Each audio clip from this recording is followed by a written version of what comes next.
Crítica a la democracia republicana y parlamentaria. La democracia fundada en la autoridad del número suprime la responsabilidad de los jefes. He aquí el carácter más notable del parlamentarismo. Se elige cierto número de hombres y a partir de ese momento aquellos les compete tomar en todo decisiones definitivas. Prácticamente son el único gobierno. Ellos nombran un gabinete que parece dirigir los negocios del Estado, pero esto no es más que una apariencia. En realidad, este pretendido gobierno puede dar un paso sin haber ido antes a mendigar el asentamiento de toda la asamblea. Así no se podrá hacerlo responsable de nada, pues la decisión final es siempre la del Parlamento, nunca la suya. Es solamente el ejecutor de todas las voluntades de la mayoría. No se podría apreciar justamente su capacidad política, sino por el arte con que sabe ajustarse a la opinión de la mayoría, o hacerse que la mayoría se adhiera a su opinión. Pero ¿qué así el rango de verdadero gobierno? Al de mendicante. Cada mayoría no tiene ya tarea más urgente que la de ganar de tiempo en tiempo la aprobación de la mayoría existente. Si lo consigue, podrá seguir gobernando por algún tiempo. Si no, no le queda más que irse. Sus apreciaciones no desempeñan en esto ningún papel. Así toda noción de responsabilidad es prácticamente abolida. El Parlamento toma una decisión, por más desastrosa que puedan ser sus consecuencias. Nadie será responsable de ellas, nadie puede ser llamado a rendir cuentas. Puede hablarse de asunción de responsabilidades, cuando después de un desastre sin precedente, el gobierno culpable se retira, o cuando la mayoría cambia, o cuando el Parlamento es disuelto. ¿Puede hacerse jamás responsable a una mayoría flotante de individuos?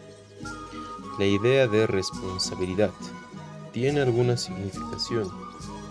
Si la responsabilidad no es asumida por una persona determinada, puede prácticamente hacer asumir a un jefe de gobierno la responsabilidad de actos cuyo origen y cuya realización emanan de la voluntad y de la inclinación de una multitud de individuos.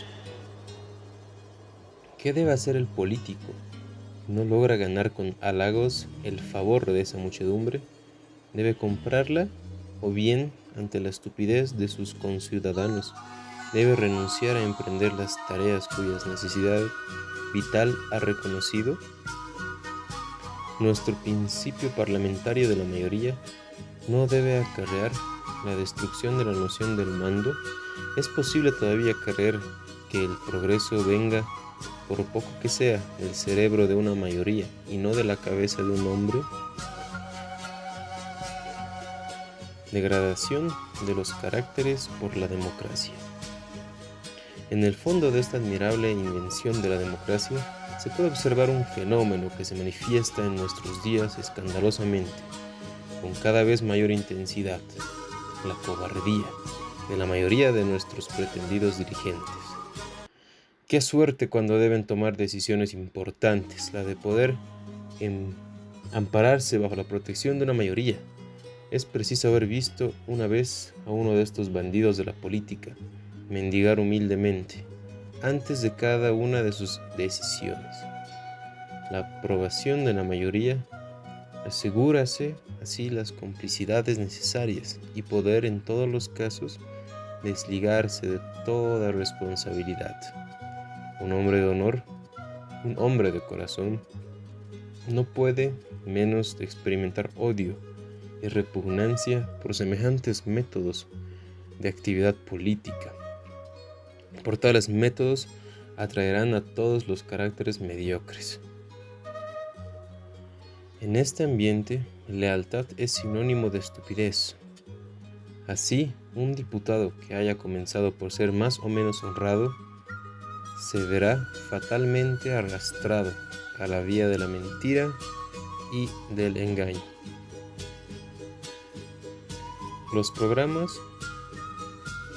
de todos los partidos de un régimen democrático son un engaño.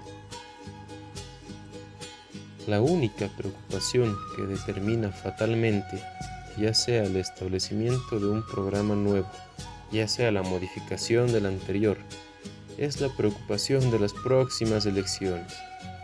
Estos artistas en política parlamentaria comienzan a germinar la sospecha de que el buen pueblo puede rebelarse y evadirse de los arneses del viejo carro de los partidos. Los astrólogos de los partidos, la gente de experiencia y los expertos, viejos parlamentarios que vuelven a recordar los casos análogos que se presentaban en el tiempo. Entonces apelan a las viejas fórmulas, forman una comisión, escuchan al pobre pueblo, husmeando los artículos de prensa y aspirando largamente a fin de saber lo que querría el querido gran público. Se estudia muy cuidadosamente cada grupo profesional y las comisiones se reúnen para trabajar en la revisión del antiguo programa. Estos señores cambian de convicción exactamente como los soldados en campaña cambian de camisa. Crean un nuevo programa en el que cada uno recibe lo que le corresponde. El campesino, la protección de su agricultura. El industrial, la protección de sus productos. El consumidor, la protección de lo que compra. Se elevan los sueldos de los profesores, se aumentan las pensiones de los funcionarios. Hasta los impuestos deben ser, si no completamente, al menos en gran parte suprimidos. Reconfortando así, todo el mundo se puede comenzar confiando en Dios y en la inalterable estupidez del ciudadano elector a luchar por la reforma del Estado, según la fórmula consagrada. Pasada la fecha de elecciones, cuando los parlamentarios han celebrado la última de sus reuniones populares por 4 años, pasan de este amaestramiento de la plebe al cumplimiento de deberes más elevados y agradables. La comisión del programa se disuelve y la lucha por la renovación de las cosas vuelve a ser la lucha por el pan cotidiano, la cual significa para un diputado la remuneración parlamentaria. Falsedad esencial del principio parlamentario. No crean que estos elegidos de la nación sean también elegidos del espíritu o de la razón. Siendo los electores poco menos que faltos de inteligencia, no se podría protestar lo bastante contra la idea estúpida de que el genio pudiera ser el resultado del sufragio universal. Más probabilidades hay de que una llama pase por el ojo de una aguja que de descubrir un gran hombre por medio de una elección. Todo lo extraordinario que se ha realizado desde que el mundo existe, lo ha sido por acciones individuales. Considerando objetivamente, no hay principio que sea tan falso como el principio parlamentario. Es evidente que el triunfo de cada uno de ellos no satisface sino una proporción absolutamente mínima las aspiraciones y las necesidades de todo un pueblo. Hay que darse cuenta de ello. Opinión pública no reposa sino en una ínfima parte sobre la experiencia personal y los conocimientos de los individuos. Por el contrario, es fabricada en su mayor parte, y esto con una perseverancia y una fuerza de persuasión a menudo notables, por lo que se llama la información. Así como las convicciones religiosas de cada cual nacen de la educación, así como no hay dormitando en el corazón del hombre más que aspiraciones religiosas, asimismo la opinión política de la masa resulta una preparación obstinada y profunda del alma y del espíritu. La información de la opinión en el régimen democrático es abandonada a la prensa, la cual está a su vez en manos de los falseadores de la cultura, aquellos internacionalistas. En la educación política, la parte de influencia considerablemente mayor corresponde a la prensa, a la propaganda. El trabajo de información y a llegar a ser como una escuela para adultos, esta enseñanza no pertenece al Estado, sino a potencias que de ordinario son absolutamente nefastas. Fue al poco tiempo que esta potencia, la más nefasta del Estado, empleaba en crear una opinión determinada, aunque ésta fuera contraria a las ideas y las aspiraciones más profundas y más ciertas de la comunidad. De un pequeño detalle ridículo, la prensa hace un importante asunto de Estado y en cambio, en un tiempo igualmente reducido, hace caer en el olvido problemas vitales, hasta hacerlos desaparecer completamente del pensamiento y la memoria del pueblo. Se hacía salir mágicamente ciertos nombres de la nada. Gracias a su vasta publicidad, se les rodeaba de magníficas esperanzas, se les creaba, en fin, una popularidad tan grande como uno puede esperarla. Nombres que en un mes antes nadie había oído hablar, nunca jamás, eran lanzados en todas partes, en tanto que el propio tiempo, hechos conocidos desde mucho antes y que afectaban a la vida del Estado y a la vida pública, eran enterrados en pleno vigor.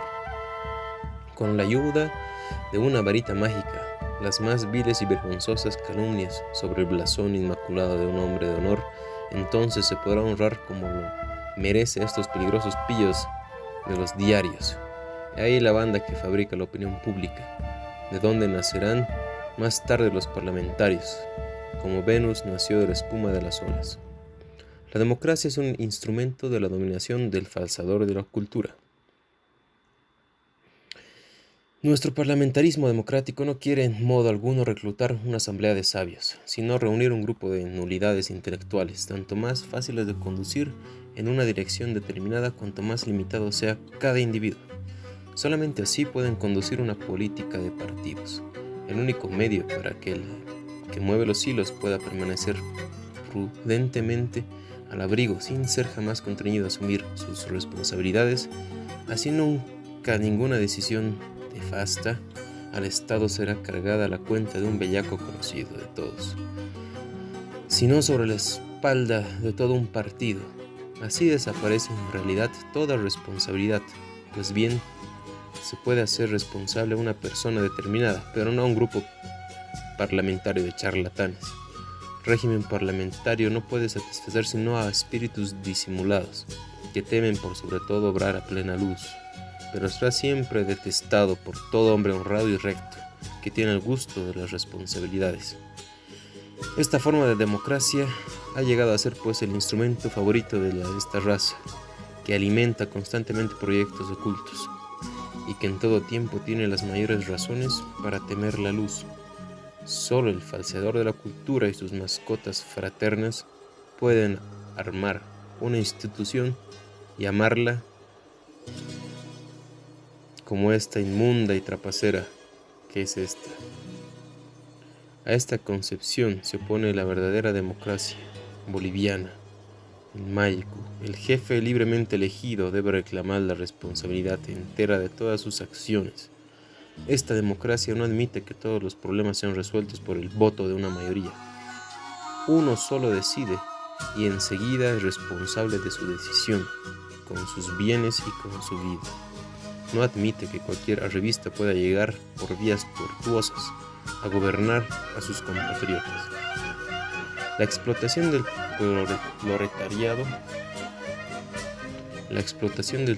proletariado por el socialismo marxista.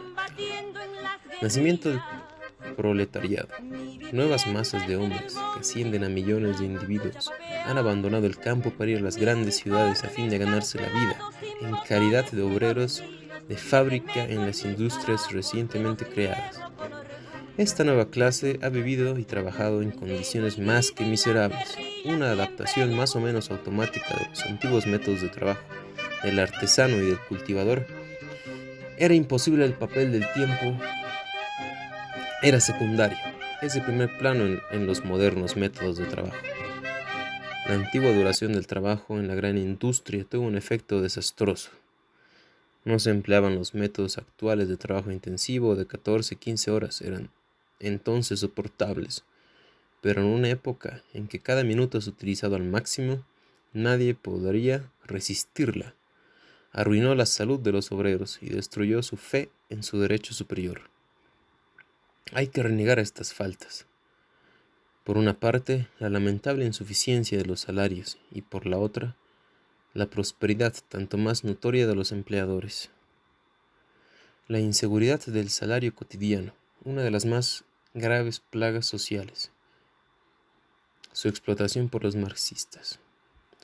La inseguridad del pan cotidiano me pareció uno de los aspectos más negros de esta vida nueva, la inseguridad del salario es una de las plagas más profundas de la economía social.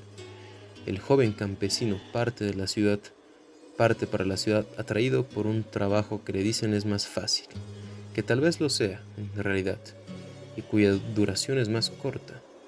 Es fascinado sobre todo por la deslumbrante luz que irradia de las grandes ciudades. Está dispuesto a correr los riesgos de un destino incierto.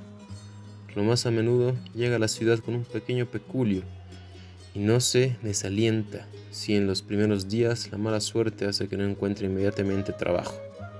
Pero si pierde la ocupación encontrada al cabo de un corto tiempo, el caso es más grave. Es muy difícil, sino imposible encontrar una nueva colocación. Recibe la indemnización de cesantía de su sindicato y se arregla como puede.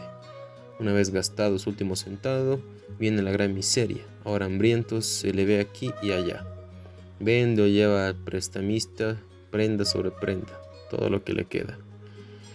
Llega así un completo abandono del cuerpo y del espíritu. Si ya no tiene alojamiento, y esto sucede muy a menudo, como es frecuente, su miseria es completa. Por fin encuentra trabajo, pero vuelve a empezar la misma historia. Una segunda vez será lo mismo, una tercera vez será peor. Hasta que aprenda poco a poco a soportar con indiferencia esa existencia eternamente incierta. La repetición le ha creado el hábito. Así el hombre que fue trabajador se abandona en todo y termina por ser un simple instrumento en manos de gente que persigue bajo fines egoístas de un solo golpe. Se le hace indiferente combatir por reivindicaciones económicas o aniquilar los valores del Estado, de la sociedad o de la civilización. Se hace huelguista, quizá sin alegría pero con indiferencia. La derecha liberal y demócrata, con sus errores, ha conducido a los obreros al socialismo marxista.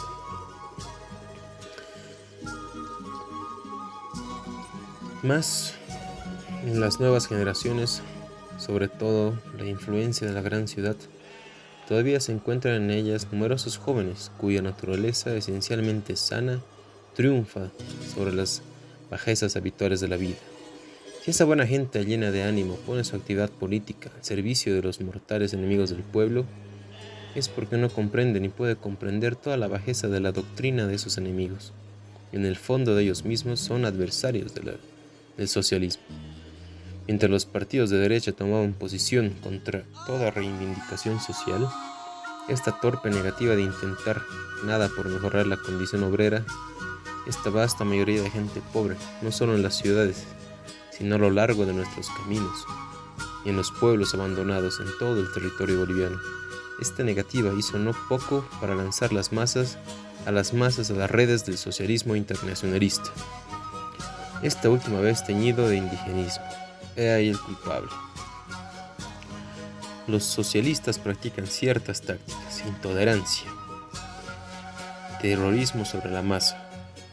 Así como la mujer es poco sensible al razonamiento abstracto y experimenta un indefinible atractivo sentimental por una actitud clara, así como obedece al fuerte y hace obedecer al débil, asimismo la masa prefiere al amo al esclavo y se siente más protegida por una doctrina que no tolera ningún compromiso que por una amplia tolerancia.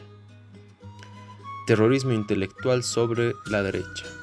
Los socialistas tienen por táctica hacer caer a una señal dada una verdadera lluvia de mentiras y calumnias sobre los adversarios. Teme menos a un hombre de genio que carece de voluntad que a una naturaleza vigorosa de inteligencia mediana. En cuanto a los que no tienen ni inteligencia ni voluntad, a estos los exalta sin medida. Y la hipocresía, sin perder de vista los fines perseguidos, conquista sucesivamente sus objetivos. Conquista sucesivamente cada uno de ellos. Ahora los realiza furtivamente. Ahora los ataca de un salto a plena luz del día, aprovechando que la atención general se halla dirigida hacia otras materias de las cuales no quiere ser desviada. Utilizan métodos como un resentimiento ficticio, un pasado histórico que no fue, que no existió, y la autovictimización mediática, cual si fuera un libreto. El marxismo y la democracia. Para el marxismo, todo el sistema democrático no es, en el mejor de los casos, más que un medio para llegar a sus fines. Se sirve de él para paralizar al adversario. El marxismo apoyará a la democracia mientras no haya logrado, persiguiendo tortuosamente sus designios destructores, ganar la confianza del espíritu nacional que quiere destruir. Terminará bien pronto. Los portaestandartes de la Internacional entonarían entonces un lugar de una invocación a la conciencia democrática, un ardiente llamado a las masas trabajadoras y obreras, y la lucha se trasladaría súbitamente a las salas de los parlamentos, la atmósfera infecta, a las fábricas y a las calles. Así la democracia sería liquidada inmediatamente, y lo que la docilidad del espíritu de esos apóstoles del pueblo no han podido llevar a cabo en los parlamentos, sería realizado con la rapidez del relámpago por las tenazas y los martillos de las masas proletarias sublevadas.